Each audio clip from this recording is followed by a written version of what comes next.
লোকজনে তাই মনে গো বাবলেন পানি, আমরা গেছি পাইয়া কিনার হতেই বালতি খানা দেখেন তুলতে সেই দামিয়া, ওরে কিনা হারাতে তুললো রে বালতি, তাই সবাতেই যাই কইয়া রে।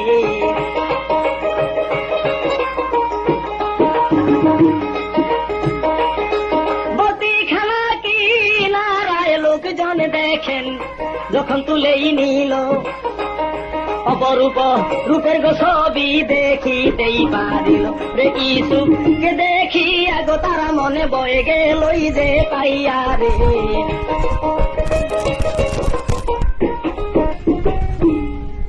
বালতিখানা যখন কূপের কিনারে তুলছে, তোলার সাথে সাথে অপরূপ ছবি দেখে লোকজন ভয় পেয়ে গেল যে এটা কি, পানি তুলতে কূপে বালতি নামাইলাম আর বালতির ভিতরে এটা কি দেখা যায়, এত উজ্জ্বল, এত সুন্দর, এত চেহারা।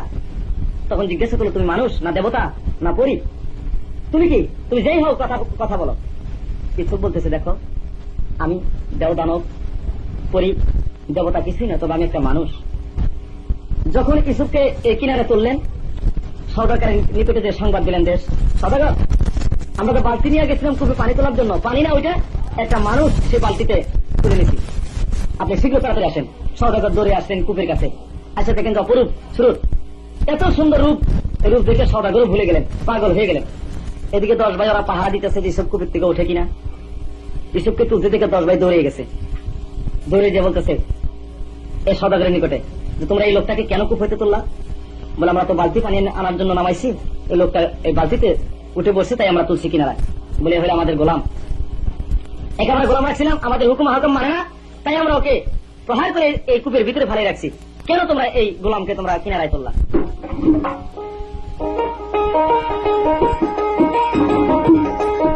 এই শুনিয়া ইসুফ তখন উঠিলই কান্দিয়া রে,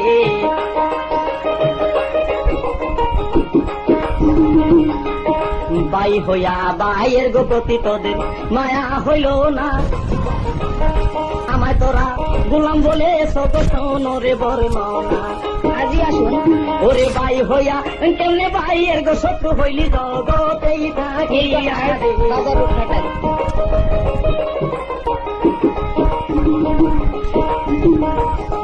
বাই হইয়া গোলাম গো বলে আমায় গালি গেলি রে দিয়া,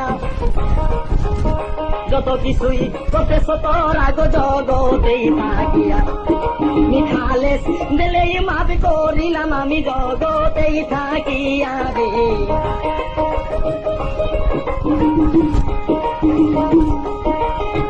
সদাগরেই বলছে গো তখন দেখেন 10 ভাইকে ডাকিয়া, তোমাদেরও গোলাম গো বটেই তোমরা রে যাই গয়া। ইসুফ বলে গোলাম নয় ভাই তোমারে জানাই, এরা দেখেন 10 জন আমার নিজের যেই ভাই, যে ভাই হোক হইয়া ভাইকে রে গোলাম বলে যাইতে সেই ফেলিয়া রে।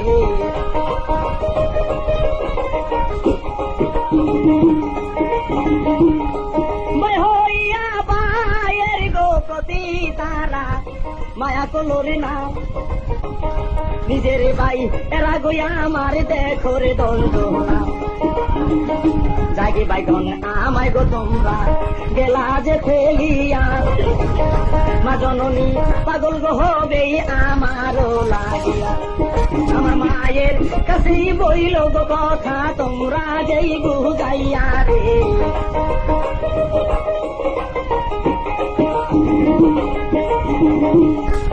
আমার মায়ের কাছে বাইগন তোমরা বইল সে বুঝাইয়া, তোমার সব গেছে গুমারা জনমের লাগিয়া, ওরে একদিন দেখা হবে গো আমার শেষের দিনেই যাইয়া রে।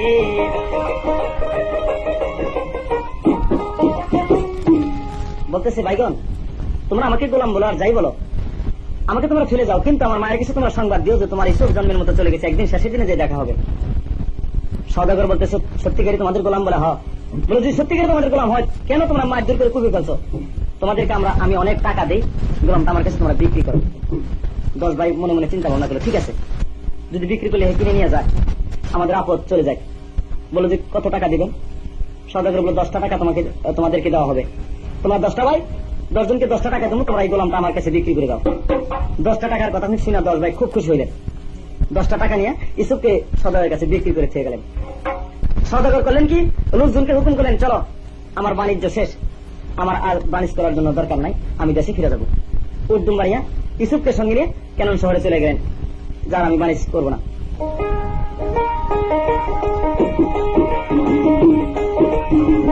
উটের পিস্তে ইউসুফকে লইলেন সোয়ার তোরাইয়া, ইসুফেরও রূপ দেখেন চারিদিকেই যায় সোহরাইয়া, রে ইসুফের দিকেই যেই তাকা সেই দেখো যায় যেই পাগল হইয়া রে।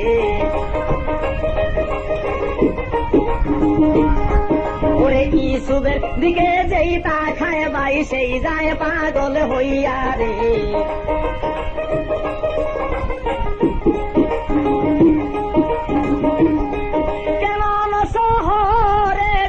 ইসুফকে তাই গেলেন যেই লইয়া, সেই শহরের লোকজন পাগল হইল ইসুফকেই দেখিয়া। ওরে এত রূপে আল্লাহ গতিছে তারে জগতেই থাকিয়া রে।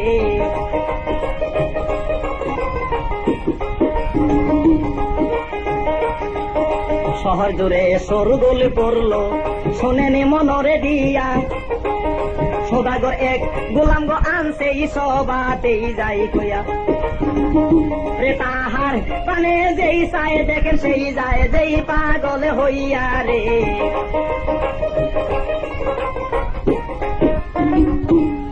যত রাজা বাদশা ছিল সবার কাছে সংবাদ পৌঁছিল যে সওদাগর একটা গোলাম কিনে আনছে, সেই গোলামের রূপ যে দেখে সেই পাগল হয়ে যায়, এত রূপ আল্লাহ তারে দিছে, তার রূপের তুলনায় সংসার আর কারো নাই।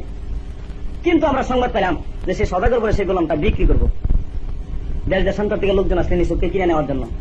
ইউসুফ বলল যে সওদাগর তুমি তো আমাকে কিনে আনছো, তো তুমি বাণিজ্য শেষ করে আমাকে ঘরে নিয়ে আসলা, তো তুমি যে আমাকে বিক্রি করবা টাকার বিনিময়ে যেন তুমি আমাকে বিক্রি করো না, তবে এক জায়গা হতে একটা বাটিতে কিছু মাল বস্তু দিয়া একটা রুমালদার ডাইকে আমার কাছে নিয়ে আসবো, সেই বাটিটা তুমি রাইখা আমাকে বিক্রি করো, তোমার জীবনের কামাই শেষ, তোমার আর জীবনে কামাই করতে হবে না। কেনন শহরে বাদশাহ করলেন কি, একটা বাটির ভিতরে কয়েকটা মানিক দিয়া একটা রুমালদার ডাইকে পাঠিয়ে দিলেন যে ইউসুফকে কিনে নিয়ে আসো। কত রাজা বাদশাহ কত টাকা কত পয়সা দিতে চাইলো, সবাই ইউসুফের পাগল হয়ে গেছে, ইউসুফকে কিনে নিতে পারলেই ধন্য। কিন্তু কারো কথায় সওদাগর রাজি হইতেছে না। শেষটাতে যখন দেখলো যে সেই বাটিটা রুমালে টাকা আসলেন, আসার পরে সওদাগর কবুল করলেন যে হ্যাঁ ঠিক আছে, আমি টাকা পয়সা দণ্ডরত্ন আসছেন, এই বাটিটা রেখে আমি ইউসুফকে বিক্রি করলাম কেনন শহরের বাদশার কাছে। নিয়ে গেলেন কেনন শহরে, বাদশার রাজ দরবারে নিয়ে গেলেন। ইউসুফকে দেখে আমির ওমরাহ যারা সবাই নারী পুরুষ সবাই পাগল হয়ে গেলেন যে এত রূপ আল্লাহ তারে দিয়েছেন যে সে রূপের আর তুলনা নাই।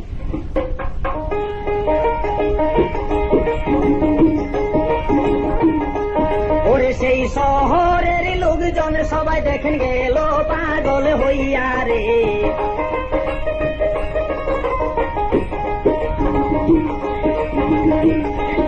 বাদশার দরবারে গো দেখেন ইউসুফকেই লইয়া গেল, সে অবধি হতে গো বাদশার উন্নতি হইল। ওরে সেই দেশের অভাব গুছিল দেখেন ইউসুফকে যেই পাইয়া রে।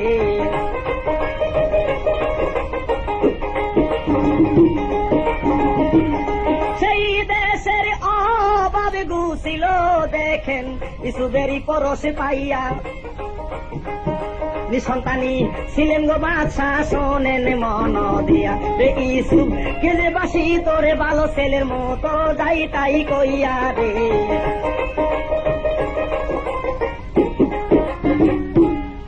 ইউসুফকে তার ছেলের মতো ভালোবাসতেন এবং রাজকর্ম যা কিছু তাকে শিক্ষা দিতেন যে ওনার ভবিষ্যতে হয়তো ইউসুফকেই রাজতত্ত্বে বসে উনি ইন্তেকাল করবেন, এটা ওই বাদশার মনে চিন্তাধারা। কিছুদিন পরে এই অবস্থায় যখন ইউসুফ ওই শহরে গেলেন, শহরের সমস্ত কিছু অভাব বুঝলেন, বাদশাহ মারা যাবে, এই সময় তারা একদম বলতেছে ইউসুফ তোমাকে তো আমি কিনে আনছি, তুমি আমার খরিদ করা গোলাম, তবে আমি মারা যাওয়ার পর আমার এই বাদশাহীটা রাজতত্ত্বরা আমি তোমাকে দিয়ে যাব। একটা দলিল এবং একটা লিখিত ইউসুফের নামে করে দিয়ে গেলেন। দেয়া কিছুদিন পরে বাদশাহ মারা গেলেন। যখন বাদশাহ মারা গেলেন তখন ওই রাজ্যভার রাজতত্ত্বে বসলেন ইউসুফ।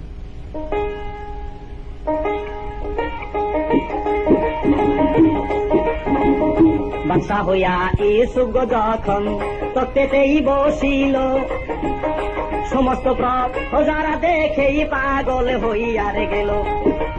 মনের মতো পাইছে গো বাদশা, তারা সবাতেই যাই কইয়া রে।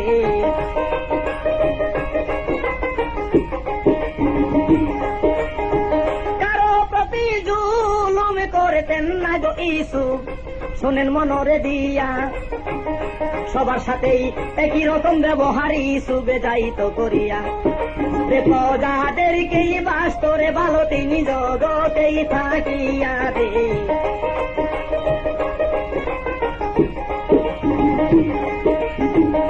এভাবেতে কিছুদিন তাদের গত হইয়ারে গেল। তাইমুর বাদশার মেয়ে জুলেখা একদিন স্বপ্নেও দেখিল, ওরে ইউসুফ স্বপ্নে দেখে তিনি গেছেই পাগল হইয়া রে।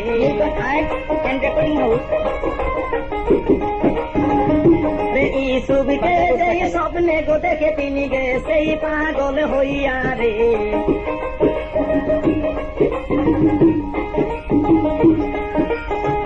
ইউসুফকে তাই স্বপ্নে গো যখন জুলেখায় গিয়েছেন দেখিয়া, মনোকান সকল ইউসুফকে দিয়েছে নসুকিয়া। ওরে ইউসুফের লাগিয়া জুলেখা দেখেন কান্দেই যারে যারে হইয়া রে।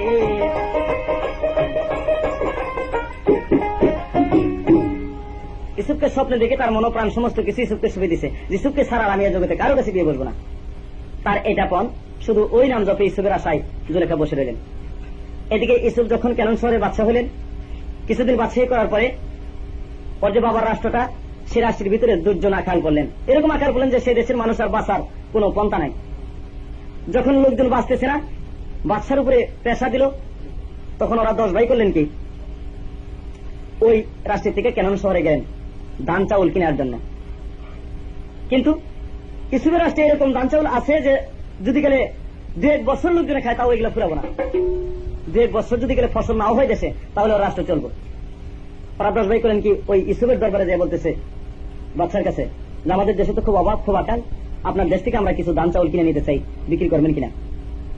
ইউসুফ ওদের 10 ভাইকে দেখে চিনলেন যে এরাই তোমার সেই 10 ভাই, কিন্তু চিনলেন, পরিচয় দিলেন না যে আমি তোমাদের ছোট ভাই ইউসুফ। পরিচয় না দিয়া লোকজনকে হুকুম করলেন, এই যে 10 জন আসছে অমুক শহর থেকে, এদেরকে তোমরা ধান চাউল দিয়ে বিদায় করে দাও, টাকা পয়সা রাখা।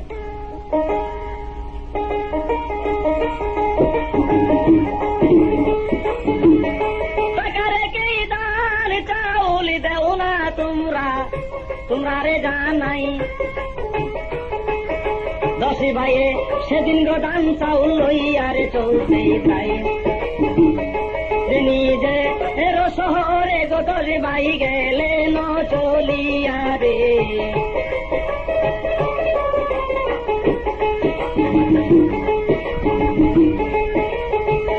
এভাবেতেই 10 ভাই গো যখন ধান চাউল নিতে যে আসিল, একদিন 10 ভাইয়ের গো কাছে ইসু জিজ্ঞাসা করিল, পিতার নাম কোন শহরে গো বলো সে খুলিয়া। সমস্ত পরিচয় জানতে চায়, সবাতেই যায় কইয়া। ওরে পিতার নামটা বলল গো 10 ভাই শোনেন মন দিয়া রে।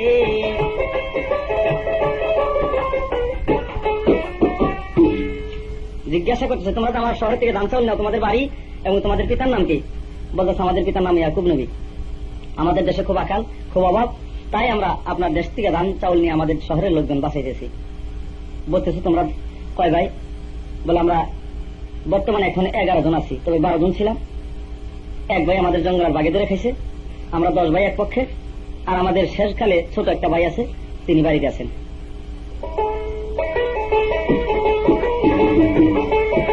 কথা শুনে ইউসুফের সেদিন মনে পড়েই গেল, মাতা পিতার কথা গো মনে করিয়া কাঁদিতেই লাগিল। রে 10 ভাইয়ের কাছে গো সেদিন বলতে সেই বুঝাইয়া রে।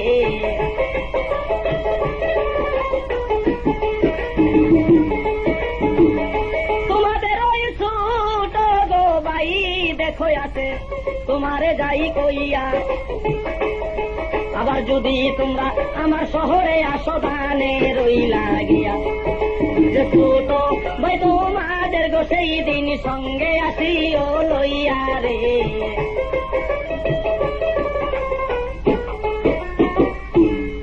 বলতেছে তোমরা 10 ভাই আমার শহর থেকে দাম নিয়ে তোমাদের দেশের লোকজন বাঁচিতেছ, তোমাদের যে ছোট ভাই আছে এই ছোট ভাইটাকে তোমরা সঙ্গে করে নিয়ে এসো, তোমাদেরকে আরো দান চাউল বেশি করে দেওয়া হবে।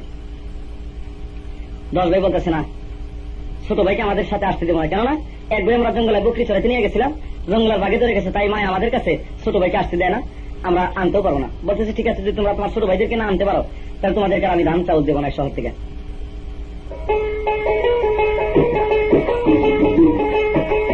এই শুনি আরে 10 ভাই তখন উঠিল কান্দিয়া রে,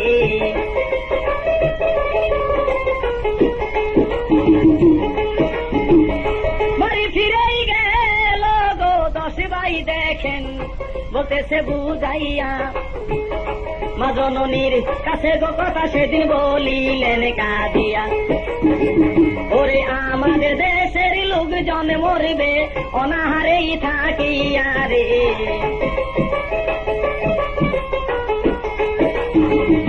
কেমন শহরের গো বাদশাহ গিয়েছেন বলিয়া, ছোট ভাইকে লইয়া গো যাইতে সঙ্গে যে করিয়া, ছোট ভাইকে না যদি লইয়া যাই মা তোমারে জানাই, দান চাউল দিবে না দেখেন কেমন শহরের বাসায় রে। উনি আমার জননী তখন বলতে সেই কান্দিয়া রে,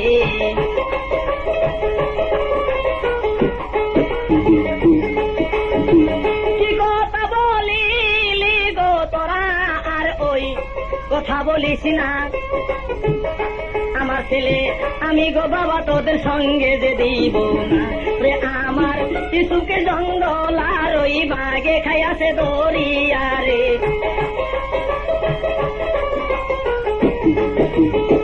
শিশু বেরোয় শোকে গো মা জননী যে সেই অন্ধ হইয়া, এই ছেলে কাছে রেখেই একটুকু শান্তি পাইয়া রে, এই ছেলেটা দিব না আমি তোমরা রে যাই কইয়া রে।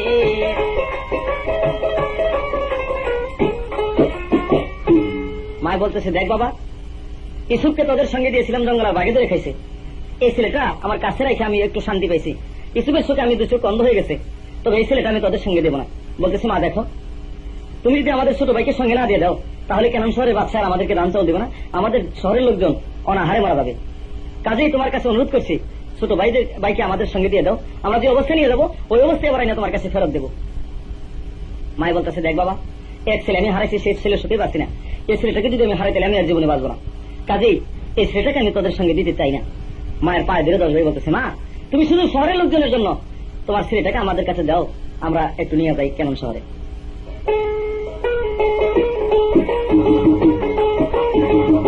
পরের দিন ছেলেটাকে দিল রে সাজাইয়া, 10 ভাই কেমন শহরে যাইতেছে শোনেন মন দিয়া, ওরে ইসু উবে দরবারে 10 ভাই কৌশিলেন যাইয়া রে।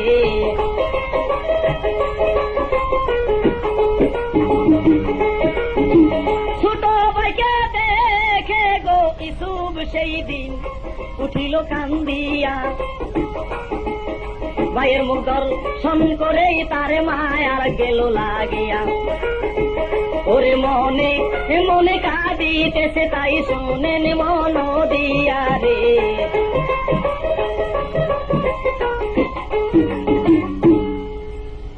লোকজনকে ডেকে বলতেছে দেখ এরা 11 জন লোক আসছে, এদেরকে বেশ ভালো করে দান চাউল দিয়ে দিবি, কিন্তু একটা গোপনীয় কথা একটা লোকের কানে বলে দিলে নিস, এই যে ছোট ছেলেটা দেখা যায় এর সালাতে কিছু দান তুলে দিবি, আর আমার দলভান্ডার হতে একটা স্বর্ণের দলা নিয়ে এই ছেলেটার সালার ভিতরে ভরে দিবি, কিন্তু কেউ যেন না জানে, এরা তো 10 ভাই এরাও যেন জানে না যে ওই সালার ভিতরে স্বর্ণের দলা দিয়ে দিচ্ছ। এদেরকে বিদায় করে দিয়ে কতক্ষণ পরে ঘোষণা করবি যে আমাদের এখান থেকে স্বর্ণের দলা হারানো গেছে, চলে গেছে, তোরা এই সালা চেক করে যার সালার ভিতরে পাবি তাকে ধরে আমার রাজদরবারে হাজির করবি। এ কথা শুনে লোকজন করলেন কি, ওদেরকে দাম চাউল দিয়ে বিদায় করে দিলেন, কিন্তু ছোট ছেলেটার সালার ভিতরে একটা স্বর্ণের দলা দিয়ে দিলেন গোপনে, কেউ টের পেল না। যখন ওদেরকে বিদায় করে দিলেন, রাস্তা রওনা দিলেন, এদিকে ঘোষণা করলেন বাচ্চা যে আমার রাজদরবার হতে স্বর্ণের দলা হারিয়ে গেছে, আপনারা সবাই একটু আসতে যান, কেননা আমরা সালা চেক করে দেখবো যে কারো সালা যদি স্বর্ণের দলাটা নিয়ে থাকে তাহলে দিয়ে যাবেন। এটা হুকুম করলেন, লোকজন ধরে দেয়া অবদের যে 11 ভাই ওদেরকে ফেরত আনলেন, ফেরত এনে সালা চেক করা শুরু করলেন। চেক করতে করতে যখন ছোট ছেলেটার সালা খুললেন তখন দেখেন যে একটা স্বর্ণের দলা। কিছু হুকুম করলো, এর নিয়ে যাও আমার আন্দোলন মহলে, এর কঠোর বিচার হবে আগামী দিন 10টায়।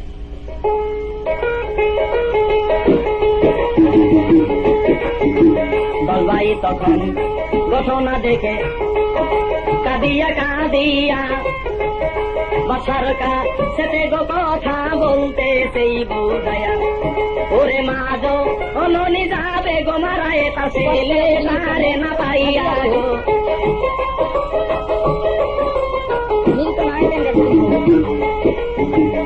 কাঁদিয়া কাঁদিয়া গো সেই দিন দেখে জানাইলেন প্রার্থনা, ছোট ভাইকে সারা গো আমরা দেশে ফিরে যেই যাব না, ওরে যত শাস্তি হয় আপনি আমরা রে জান্না দিয়া রে।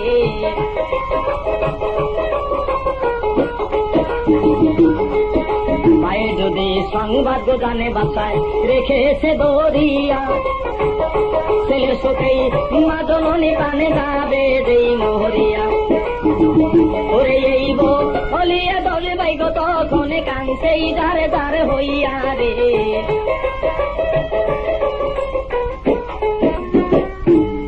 দলভাই বলতেছে বাচ্চা হুজুর আপনার স্বর্ণের দল আমরা চুরি করেছি, আমাদের ছোট ভাই চুরি করেছে, যত শাস্তি পারেন আমাদেরকে 10 ভাইয়ের উপরে দিয়ে দেন, তথাপি আমাদের ছোট ভাইকে ছেড়ে দেবেন, মায়ের কাছে আমরা নিয়ে পৌঁছে দিই।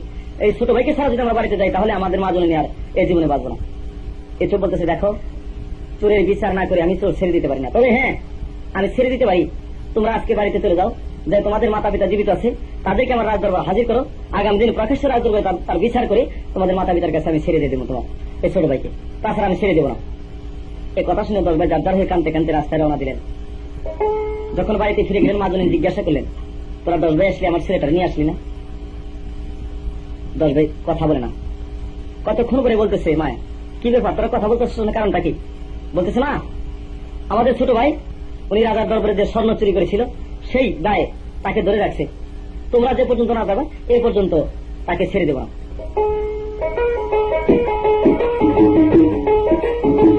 ওরে এই শুনিয়া মা জননী তখন উঠিল কান্দিয়া রে,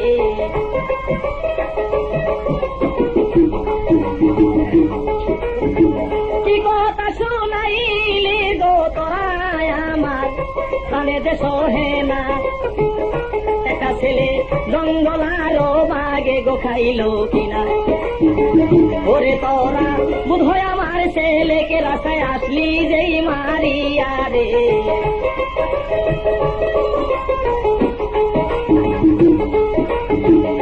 পুত্র সুখেই মা জননী দেখেন গেছে অন্ধ হইয়া, একটা পুত্র বাগে খাইয়া সেই জগতেই থাকিয়া, দেখে মন করে বাজবো গো ভবে আমি পুত্র হারা হইয়া রে।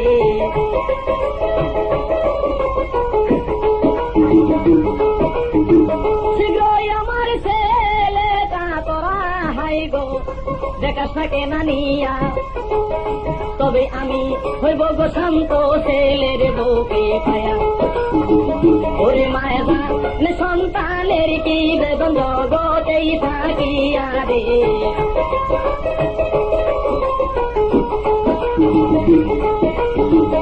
ছেলে সুখেই মা জননী পাগল হইয়া, 10 ভাইয়ের কাছে গো সেই তিনি বলতে সেই কান্দিয়া, ওরে কি সর্বনাশ করলাম রে আমি আমার ছেলেই সঙ্গে দিয়া রে।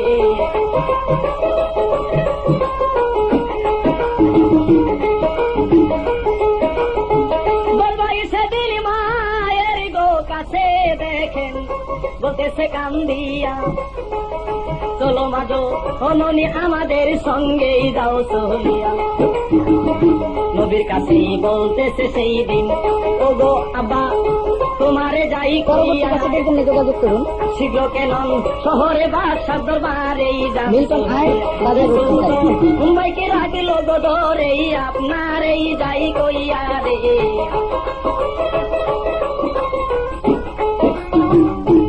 দরজাই বলতেছে আব্বাজান ছোট ভাইকে সুরের দায় কেন শহরে বাচ্চা ধরে রাখছে, আপনারা যে পর্যন্ত না যাবেন এ পর্যন্ত ছোট ভাইকে ছেড়ে দেবো না। এ কথা শুনে একদম নবী দাবদার হয়ে কানতেছে, এক ছেলে আমার বাগে খাইলো, আবার এক ছেলে চোরের দায় জেলখানে আটকা হইলো, তোরা আমার ছেলেকে বুতে রাস্তায় মেরে ফেলছস, আমার বিশ্বাস না। বলে আব্বাজান আপনি শীঘ্র তাড়াতাড়ি চলেন যাই বাদশার দরবারে, আমরা সত্যিকারই তাকে মারি নাই, তাকে বাদশার দরবারে ধরে রাখছে। এই কথা শুনে মাতা পিতা দুইজন পাগল হয়ে ছুটলেন 10 ভাইকে সাথে নিয়ে ইসুফের দরবারের দিকে।